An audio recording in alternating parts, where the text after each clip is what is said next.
ইসরায়েলের বুকে আঘাত হানল ফাতা-1 মিসাইল। মাঝারি পাল্লার ব্যালিস্টিক মিসাইলের তাণ্ডবে লণ্ডভণ্ড হাইফা।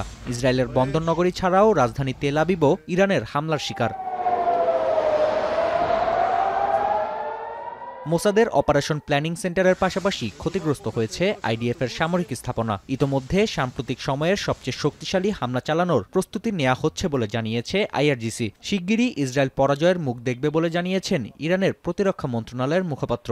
و با توجه به دلایل گوناگون نظامی و غیر نظامی و ابعاد گوناگون به لحاظ استراتژیک امکان مقاومت و تاب‌آوری یک جنگ طول জবাবে ইরানি ভূখণ্ড লক্ষ্য করে পাল্টা গোলা ছুড়েছে ইসরায়েল। তেহরান, তাবরিজ ও ইস্পাহান সহ বেশ কয়েকটি শহরে বিস্ফোরণের পাশাপাশি দেখা গেছে ধোঁয়ার কুণ্ডলী। হত্যা করা হয়েছে বিপ্লবী গার্ডের আরও এক জ্যেষ্ঠ কমান্ডার আলী সাদমানিকে।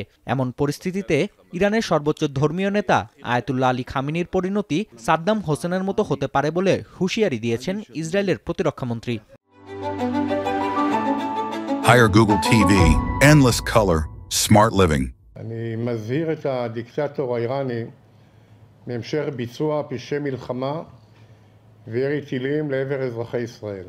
এদিকে ইসরায়েলি প্রধানমন্ত্রী ও সামরিক বাহিনীর নির্দেশনার পর তেহরানের বাসিন্দাদের শহর ছাড়তে বলেছেন ডোনাল্ড ট্রাম্প। জি7 সম্মেলন সংক্ষিপ্ত করে ফেরার পথে মার্কিন প্রেসিডেন্ট জানান, সাময়িক অস্ত্রবিরতি নয়, সত্যিকার অর্থে সংঘাত বন্ধ করতে চায় যুক্তরাষ্ট্র।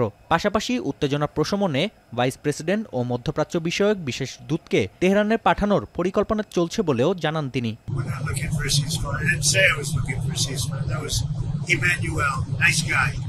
But he hasn't get it right too often. But we're looking for better than a ceasefire. এদিকে সংঘাতের 5 দিন পর ইরানের পক্ষে মুখ খুলতে শুরু করেছে মুসলিম দেশগুলো। মিশরের নেতৃত্বে সৌদি আরব, সংযুক্ত আরব আমিরাত ও তুরস্ক সহ 21টি মুসলিম দেশ যৌথভাবে ইসরায়েলি হামলার নিন্দা জানিয়েছে। একই সঙ্গে পরমাণু নিরস্ত্রীকরণের আহ্বানও জানায় দেশগুলো। অন্যদিকে সংঘাত নিরসনে রাশিয়া মধ্যস্থতার উদ্যোগ নিলেও ইসরায়েল তা চাইছে না বলে জানিয়েছে ক্রেমলিন। নাফিয়া আরমান মনন, এখন বিশ্ব।